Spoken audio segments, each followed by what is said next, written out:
Hello students, this is Sanju Thakur. Now welcome to Target Focus one step toward success best learning platform YouTube channel में आप सभी का स्वागत है।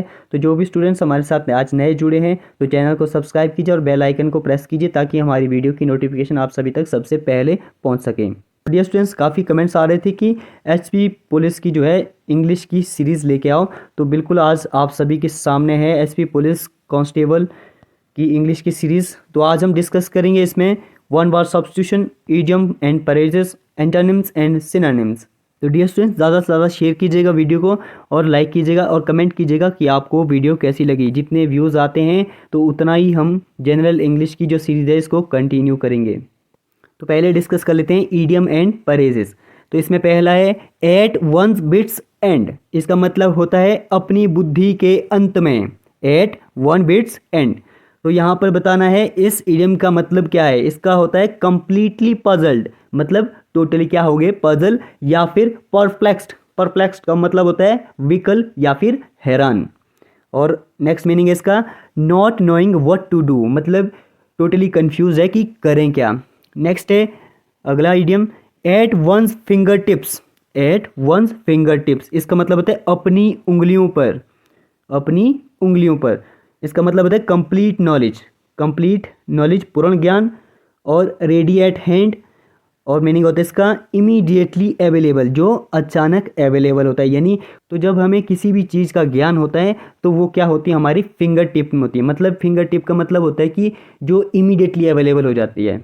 Next idiom है at the spur of the moment. At the spur of the moment इसका मतलब होता है पल के उत्साह में। पल के उत्साह में। इसके मीनिंग है without delay. Without delay, very suddenly, impulsively. Impulsively का मतलब होता है आवेगशील। Without preparation, before hand.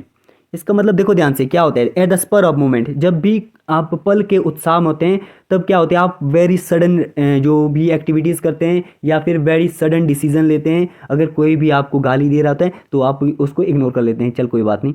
Next है all in all. All in all का मतलब होता है सब मिलाकर। इसके मीनिंग है ओवरऑल, मोस्टली या फिर मोस्ट इम्पॉर्टेंट। नेक्स्ट इडियम है eight close quarters. Eight close quarters इसका मतलब होता है छोटी जगह में रहना। इसकी मीनिंग है क्लोज एग्जामिनेशन। जैसे बोलते हैं कि your examination is eight close quarters, मतलब आपके नियर बाई है। यानी क्या होते हैं, मतलब कि बाल समान डिस्टेंस, या फिर होता है वेरी शॉर्ट डिस्टेंस। जैसे यहाँ पर लिखा है अ शॉर्ट डिस्टेंस अवे, मतलब कि थोड़ा समय रहा है। एग्जाम्पल हो गए इसके hand to hand, face to face, a hair breath. Next idiom है apple pie order. Apple pie order होता है पूर्ण व्यवस्था। क्या होता है एप्पल पाई ऑर्डर? पूर्ण व्यवस्था। इसके मीनिंग है perfect order, neatness, perfectly arranged. जो क्या होते हैं, पूर्णतः व्यवस्थित होते हैं, उनको क्या बोलते हैं, एप्पल पाई ऑर्डर। तो नेक्स्ट डिस्कस करते हैं वन वर्ड सब्स्टिट्यूशन। काफ़ी इंपॉर्टेंट होते हैं वन वर्ड सब्स्टिट्यूशन, हर एग्जाम में पूछे जाते हैं। तो पहला है one who is not sure about God existence. इसका मतलब होता है जो भगवान के अस्तित्व के बारे में निश्चित नहीं है, उनको बोल देते हैं एग्नोस्टिक। एग्नोस्टिक होते हैं अज्ञेयवादी। तो इसको एथीस्ट भी बोल सकते हैं, बट एथीस्ट में जो है नॉट श्योर वो क्या होते हैं, मतलब कि मानते ही नहीं है, वो टोटली नास्तिक होते हैं। आगे डिस्कस करेंगे एथीस्ट को भी। नेक्स्ट है a person who cares about other and help other without any benefit. इसका मतलब होता है एक व्यक्ति जो दूसरे की परवाह करता है और बिना किसी लाभ के दूसरे की मदद करता है, उसको क्या बोल देते हैं, ऑल्ट्रिस्टिक। ऑल्ट्रिस्टिक होता है परोपकारी।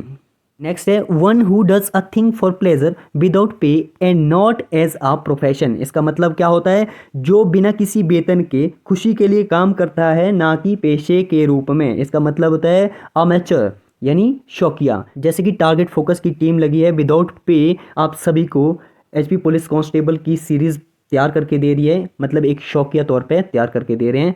नेक्स्ट है one who can use either hand with ease. One who can use either hand with ease इसका मतलब होता है जो आसानी से किसी भी हाथ का उपयोग कर सकता है। यानी लेफ्ट हैंड से भी वही काम कर सकता है तो राइट हैंड से भी वही काम कर सकता है, उसको क्या बोलते हैं, एम्बीडेक्स्ट्रस। एम्बीडेक्स्ट्रस क्या होते हैं, अभ्यहस्त कुशल। नेक्स्ट है one who is out to destroy all government peace and order. जो क्या करता है, ऑल जो गवर्नमेंट पीस एंड ऑर्डर होता है उसको डिस्ट्रॉय करता है, उसको क्या बोलते हैं, अनार्किस्ट। अनार्किस्ट होता है अराजकतावादी।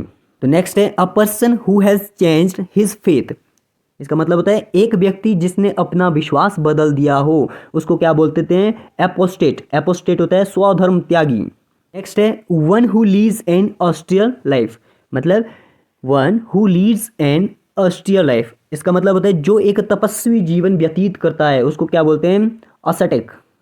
असेटिक मीन्स तपस्वी। नेक्स्ट है a person who does not believe in God. इसका मतलब होता है एक व्यक्ति जो भगवान में विश्वास नहीं करता है। मतलब यहाँ पर क्या है? भगवान में विश्वास नहीं करता है। तो पहले हमने डिस्कस किया था कि who is not sure about God existence. जो क्या होता है? गॉड एग्जिस्टेंस के प्रति श्योर नहीं है, उसको क्या बोल दिया था? एग्नोस्टिक। बट यहाँ पर क्या होगा? एथीस्ट। एथीस्ट क्या होता है? नास्तिक। मतलब उसको भगवान पे विश्वास है ही नहीं। नेक्स्ट है a person appointed by two party to solve a dispute. मतलब दो पार्टीज द्वारा क्या किया गया? एक पर्सन को अपॉइंट किया गया, किसको? डिस्प्यूट को सॉल्व करने के लिए। तो उसको क्या बोल देते हैं? आर्बिट्रेटर। आर्बिट्रेटर उसको क्या बोलते थे? पंच या फिर न्यायकर्ता।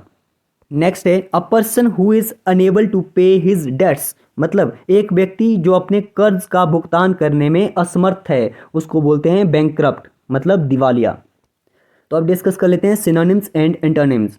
तो पहला है ऑकवर्ड। इसका मतलब होता है अटपटा।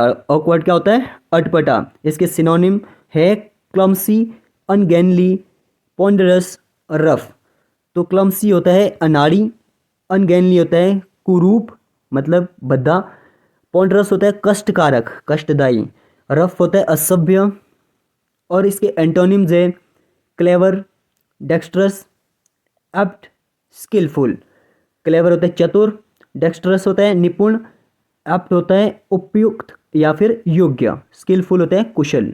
तो ध्यान दीजिएगा सिनोनिम्स और एंटोनिम्स को हल करने के लिए आपकी जो वोकैबुलरी होनी चाहिए वो तेज़ होनी चाहिए, अदरवाइज आपके सिनोनिम्स और एंटोनिम्स नहीं सॉल्व होते हैं। एक मंथ में आपकी वोकैबुलरी उतनी तेज़ नहीं होने वाली है। तो इम्पॉर्टेंट हम डिस्कस करेंगे, बट आपको थोड़ा सा ज्ञान रखना है, थोड़ा सा ध्यान रखना है कि जो ऑकवर्ड है अटपटा है, अटपटा मतलब अनाड़ी हो गया, कष्टकारक होगा, सभ्य, इस तरह का ध्यान रखना है सिनोनिम्स और एंटोनिम्स का। तो नेक्स्ट है एपेरेंट। एपेरेंट होता है स्पष्ट। इसके सिनोनिम्स है distinct, perceptible, obvious, evident. Distinct होता है दूरस्थ, मतलब जो दूर भी दिखाई दे, यानी सुस्पष्ट दिखाई दे। परसेप्टिबल होता है प्रत्यक्ष या फिर सुस्पष्ट। ऑब्वियस होता है जाहिर या फिर स्पष्ट। एविडेंट होता है प्रत्यक्ष। और इसके एंटोनिम्स होते हैं मास्क्ड, ऑब्स्क्योर, इनडिस्टिंक्ट, डाउटफुल। तो मास्क्ड होता है अनदेखा या फिर अप्रत्यक्ष, ऑब्स्क्योर होता है अस्पष्ट, इनडिस्टिंक्ट भी होता है अस्पष्ट, डाउटफुल होता है संदिग्ध। तो नेक्स्ट है अल्लर। अल्लर होता है फुसलाना या फिर लुभाना। इसके सिनोनिम्स है एंटाइस, फैसिनेट, टेम्प्ट, सीड्यूस। तो एंटाइस होता है बहकाना, फैसिनेट होता है मोहित करना, टेम्प्ट होता है लुभाना, और सीड्यूस होता है झांसना या फिर बहकाना। इसके एंटोनिम्स है रिपल्स, रिपेल, डेटर और डिस्टेस्ट। तो रिपल्स का होता है खदेड़ना या फिर हटाना, रिपेल होता है पीछे हटाना, डेटर होता है रोकना या फिर प्रतिरोध करना, और डिस्टेस्ट होता है अरुचि या फिर घृणा। नेक्स्ट है अबॉर्टिव। अबॉर्टिव होता है निष्फल या फिर अधूरा। इसके सिनोनिम्स है vain, useless, fruitless, unproductive. Vain का मतलब होता है व्यर्थ, यूजलेस का होता है बेकार, फ्रूटलेस का होता है फलहीन और निरर्थक, और अनप्रोडक्टिव का होता है अनुत्पादी या फिर निष्फल। और इसके एंटोनिम है effectual, productive, successful, progressive. Effectual का होता है क्रियाशील, प्रोडक्टिव का होता है उत्पाद या फिर उत्पादक, सक्सेसफुल का होता है सफल, प्रोग्रेसिव का होता है प्रगतिशील। नेक्स्ट है अबोमिनेबल। अबोमिनेबल का मतलब होता है घिनौना, और इसके सिनोनिम है ओडियस, डेटस्टेबल, रेपुजेंट, लोथसम। तो ओडियस का मतलब होता है घिनौना, और डेटस्टेबल का होता है घृणास्पद, रेपुजेंट का मतलब होता है प्रतिकूल या फिर विरुद्ध, लोथसम का होता है विभत्स या फिर घिनौना। और इसके एंटोनिम है लाइकेबल, प्लेजेंट, फैसिनेट, इंजॉयबल। तो लाइकेबल का मतलब होता है दिलकश या फिर दिलकश हो गया या फिर जो पसंदीदा होता है, और प्लेजेंट हो गया सुखद, फैसिनेट का होता है स्नेही, इंजॉयबल का होता है सुखद या फिर रमणीय। आज के सेशन में इतना ही करते हैं। आई होप सो आप सभी को आज का सेशन पसंद आया होगा। अगर पसंद आया होगा तो लाइक शेयर सब्सक्राइब कीजिए टारगेट फोकस यूट्यूब चैनल को। तो ज़्यादा से ज़्यादा शेयर कीजिएगा।